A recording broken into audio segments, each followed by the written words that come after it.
Hi everybody. Today we are going to be talking about the basics of supply and demand. There are going to be several conceptual videos that go along with this, but today we're just going to be doing the fundamentals. So if you feel like it, go ahead and take this moment to pause the video, and why don't you plot this on your paper, with price being the vertical axis and quantity demanded being the horizontal axis. Now if you took the time to do that, you should have had something that basically looks like this. This is a demand curve, and demand is the entire curve. It encompasses all prices and all potential quantities that are purchased. Quantity demanded is just a point on the curve, and to be on the demand curve, a person must be willing and able to purchase the product or service. So, for example, I'm probably not on the demand curve for a new Ferrari because I am not willing or able to purchase that product. So you have to be willing and able in order to be on the demand curve. But the most important part is to understand the difference between quantity demanded and demand. There is an inverse relationship between price and quantity with demand. That is why it is downward sloping, and some people would say it has a negative slope. So here's just some definitions. Quantity demanded is the amount that will be purchased at a specific price, while demand is the total schedule of quantities of goods and service that will be purchased at different prices or various prices when you hold all other things constant.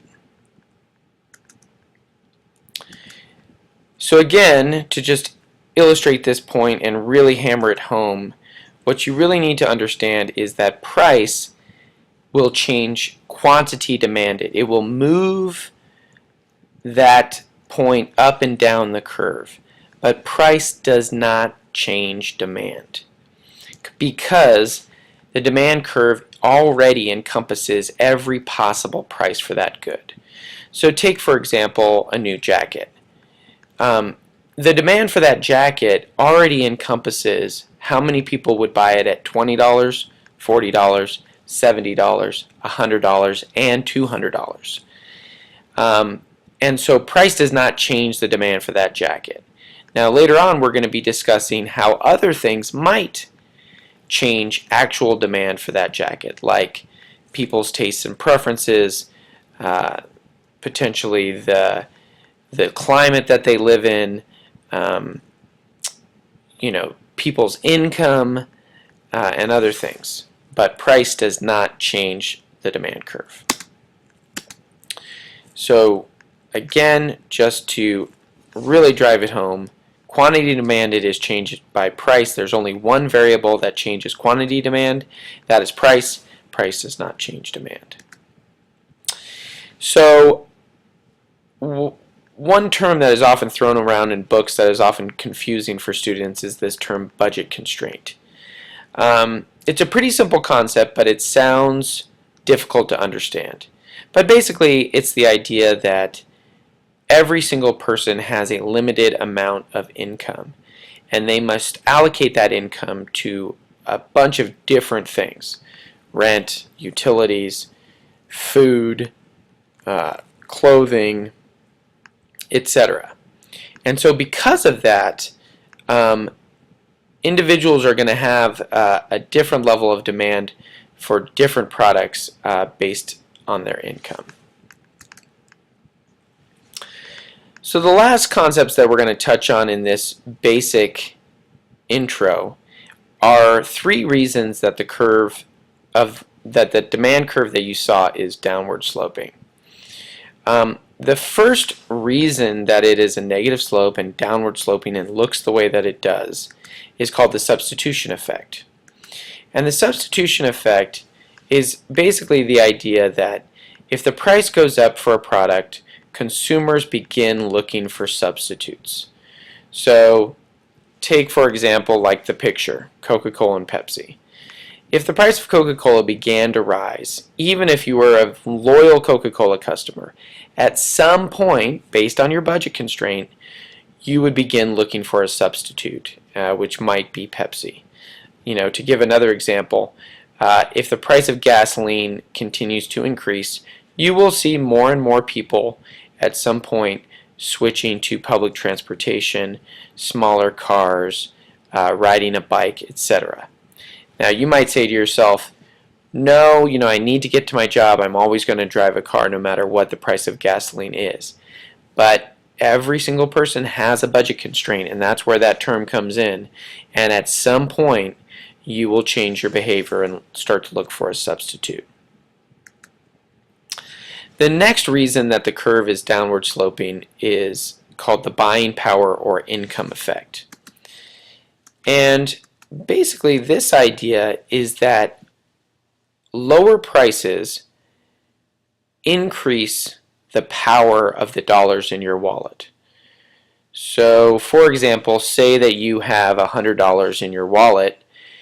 If you go to Walmart, for example, you can buy a lot more with that $100 in terms of material goods than you can if you go into downtown New York City and go to Macy's, or go to a much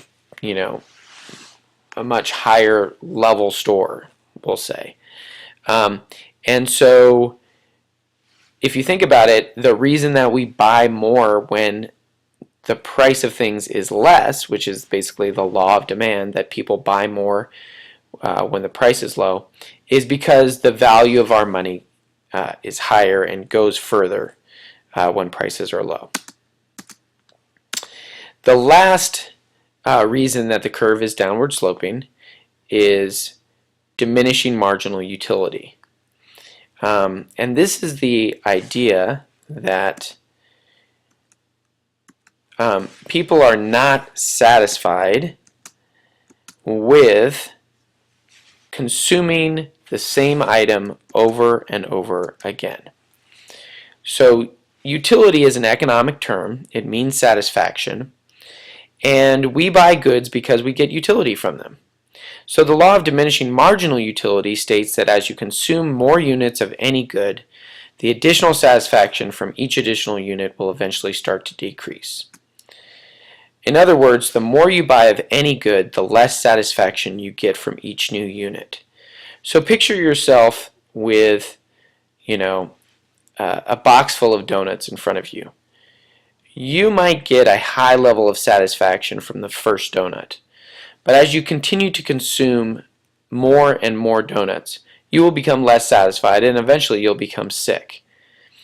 So the reason that this explains why the demand curve is downward sloping is because businesses know this, and in order to get you to buy more of the same item, they have to lower the price.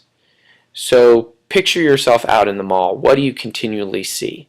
You see signs that say 2 pairs of jeans for $40, or buy 1 pair of socks and get the second one free, or buy 2 pairs and get the third free. Why is that? They know that you are just as satisfied buying 1 pair of socks, but if they can get you to buy that second one by offering the third one, they're going to increase their revenue. So, we've sort of addressed these questions. What does this have to do with the law of demand? To just further illustrate this idea, it would be a great idea to just pause this slide and think about it for a second. These are the pricing strategies for Disneyland, and you can see these are park hopper tickets. If you just get a one day for an adult, it costs about $97, and you can see the marginal change for getting an extra day. To get a second day, it only costs $54, almost half off. If you get a third day, it only costs $33. And to get that 6th day after buying 5, you can get an entire day of Disneyland for $5. So think about that. What they are saying there is that that $5 of revenue is much more valuable to them for a number of reasons. One, the park is open no matter what. The rides are on no matter what. So the marginal cost to them for giving you an extra day is almost nothing. But the marginal revenue that they're going to get is $5, which doesn't sound like a lot, but if you multiply that by the hundreds of thousands and millions of people that go to Disneyland every year, it couldn't be a lot. And the second major thing is that what's the likelihood that you use the 6th day? You know, many families will plan a trip to Disneyland. They think that they're going to be there for 4, but look, it only costs an extra $15 per adult to get those extra 2 days. Well, you know what? We should just get it just in case the kids want to go. So, a good example of diminishing marginal utility. So we're going to finish off this introduction lecture with a little Calvin and Hobbes. Take a read, pause the video, and you can see that while Calvin understands what diminishing marginal utility, he understands that it is a concept, he always gets it backwards. All right.